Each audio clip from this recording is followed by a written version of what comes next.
Y buenas noches. Vamos a empezar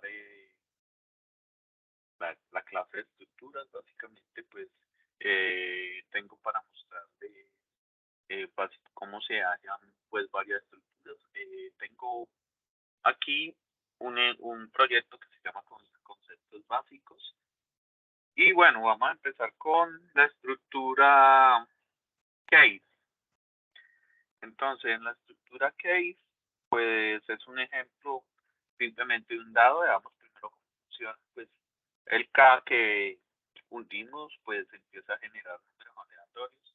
En este caso, está un poco retardo de más o menos 2 segundos, pero vamos a ver, vamos a cambiar ese retardo. Eh, entonces vamos a ponerle un retardo de un segundo exactamente. Ok, guardar eso. Listo. Y ahora vamos a ver a ejecutar. Entonces, por ejemplo, aquí tenemos el,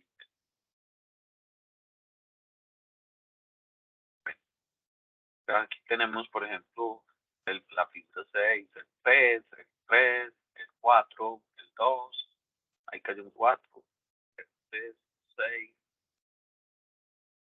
un 1, un 5, un 6. Bueno, ahí vemos que el dado va a cambiar de valores. ¿Cómo se dan, cómo funciona eso? Pues básicamente aquí tenemos una estructura while.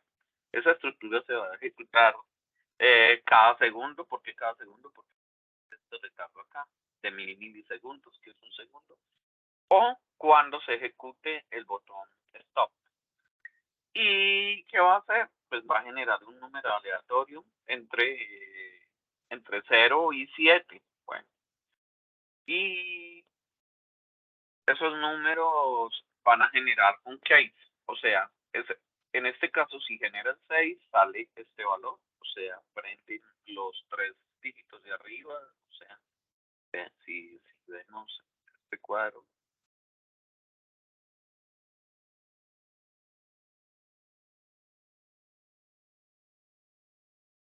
Ok,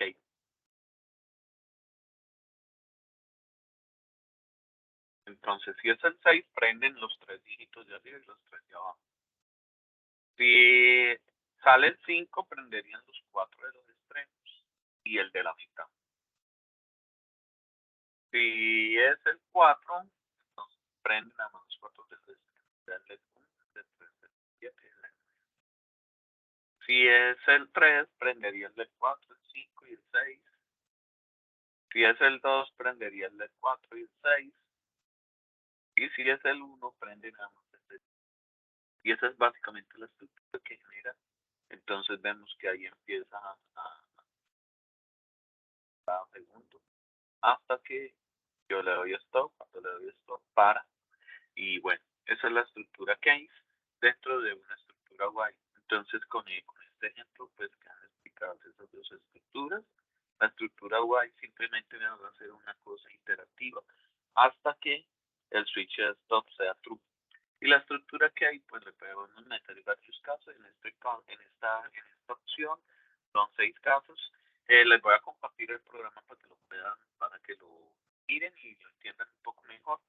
Y bueno, entonces son 6 casos y según el número aleatorio que seleccione, pues selecciona uno de los casos. Y como ese número aleatorio se genera entre 0 y 7, pues solo están validados los casos 1, 2, 3, 4, 5 y 6. El caso 0 no hace nada y el caso 7 no hace nada. ¿Por qué? Porque no está definido dentro de la estructura que hay.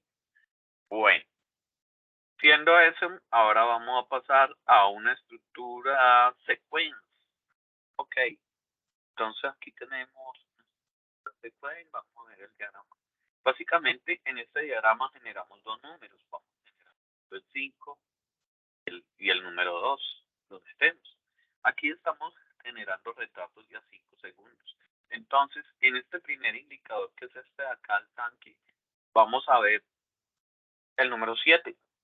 Vamos a ver que se va a llenar hasta aproximadamente. Aquí donde vamos a tener la resta, pues vamos a tener el 5 menos 2. Entonces vamos a ver que está Q a los 5 segundos. le voy a pasar a 3. Y acá, que es una multiplicación, que es 5 por 2, 10. Entonces aquí va a subir hasta 10.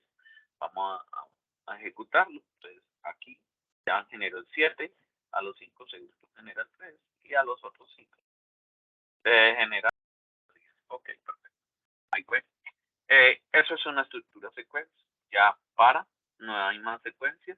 Pues ya si la dejamos aleatoriamente, pues se sigue repitiendo aleatoriamente. Continuamente se sigue repitiendo continuamente la misma secuencia, pero en este caso la secuencia está con estos retardos de 5 segundos, y entonces la primera parte de la secuencia es esta, la tercera es esta, y acá tenemos el indicador de tanque, de la Gauger, o de termómetro por un segundo. Y finalmente el de termómetro, que es muy parecido, pues es rojo, pero cumple la función pues de mostrar en qué valor está, en este caso en 10. Y otro de los ejemplos que vamos a ver es el ejemplo for. Entonces aquí en este ejemplo for,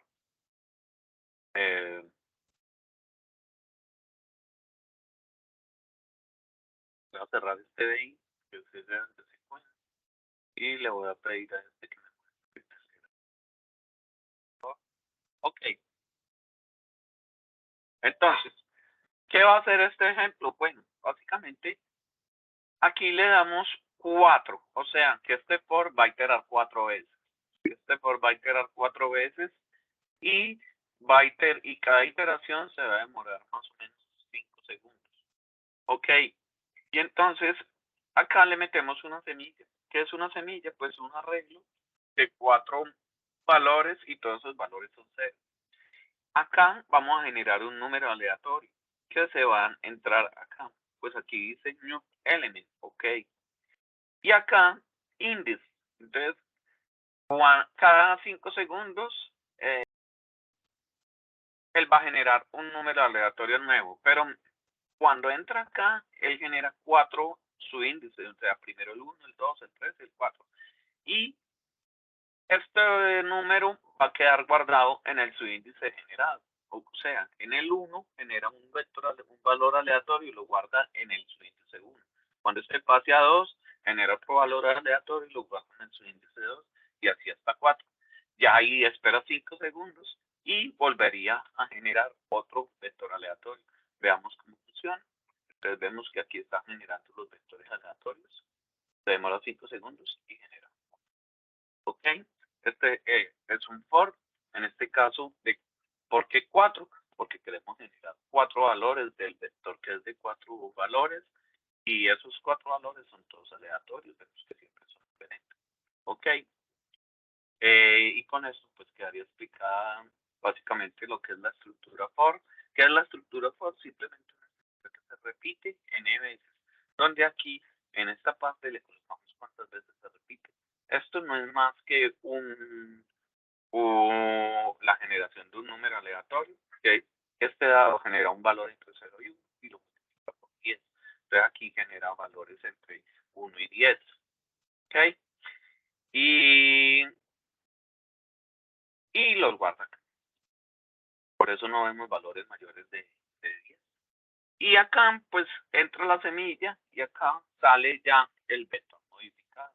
Entonces entra una semilla de puros ceros y le va metiendo el subíndice 1, el valor 1, el subíndice 2, el valor 2, el subíndice 3, el valor 3, el subíndice 4, el valor 4, y pum, guarda esos valores en este arreglo y los muestra en pantalla.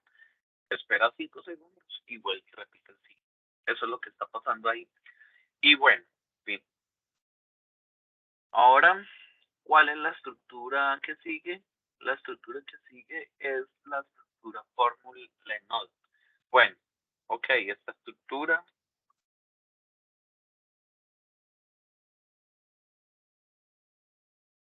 Entonces, en esta estructura, pues le cogí un ejemplo muy típico. Este es un triángulo de Pitágoras y básicamente vamos a hallar la hipotenusa y los ángulos entre las líneas C y A, y acá los ángulos entre las líneas B y C. Ok, Entonces, la hipotenusa, pues sabemos que es la raíz cuadrada del cuadrado de A más el cuadrado de B, ¿ok? Y el primer ángulo, que es el ángulo entre A y C, o sea, sería la arcotangente del cateto opuesto, que sería B, sobre el cateto adyacente, que sería A, ¿ok? Y esto, como no dan radianes, pues esto es una forma de convertirlo a grados hexagesimales. Sí, por pi, que es 3,141516, que en radianes es el equivalente a 180 grados. Entonces ya aquí ha convertido pues el, el ángulo en radianes a grados hexagesimales. Y acá finalmente no tenemos que volver a hallar a eso, porque la suma de todos los ángulos le da 180 grados. Entonces ya sabemos que este es un ángulo recto, este lo conocemos, entonces es 90 menos el ángulo recto, 180 menos el ángulo recto, que es 90 grados, menos el ángulo que ya conocemos, nos da el ángulo que se vaya faltando.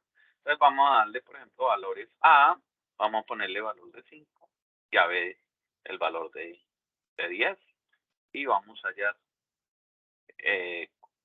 entonces nos dice, la hipotenusa es de 11,18, el ángulo entre A y C es un ángulo de casi 64 grados, y el ángulo entre B y C es un ángulo de casi 27 grados.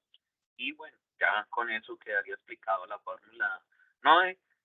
Cómo se meten las fórmulas, simplemente bueno, ¿cómo se crean las entradas? Ok, entonces vamos a parar esto. Para poner una entrada, pues simplemente le damos clic acá, y acá está Add Input. Y por ejemplo, le colocamos un valor, por ejemplo, E. Y entonces ahí queda una nueva entrada que se llama E. Y lo mismo, y las salidas, ¿cómo se colocan? No se sabe, le decimos out. Y le colocamos, por ejemplo, Pi.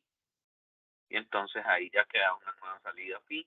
Aquí no es sino declarar la variable Pi es igual a tal cosa. Y ya. Ok. Y de resto, pues es simplemente escribir esto en una forma matemática. En este caso, A tan es la arcotangente del cateto B sobre el cateto A. Y esto es simplemente la conversión entre grados radianes a grados sexagesimales. Y bueno, eso es todo. Les voy a compartir el proyecto para que puedan ver los ejemplos, puedan interactuar con ellos y entiendan un poco mejor cómo funciona. Muchas gracias.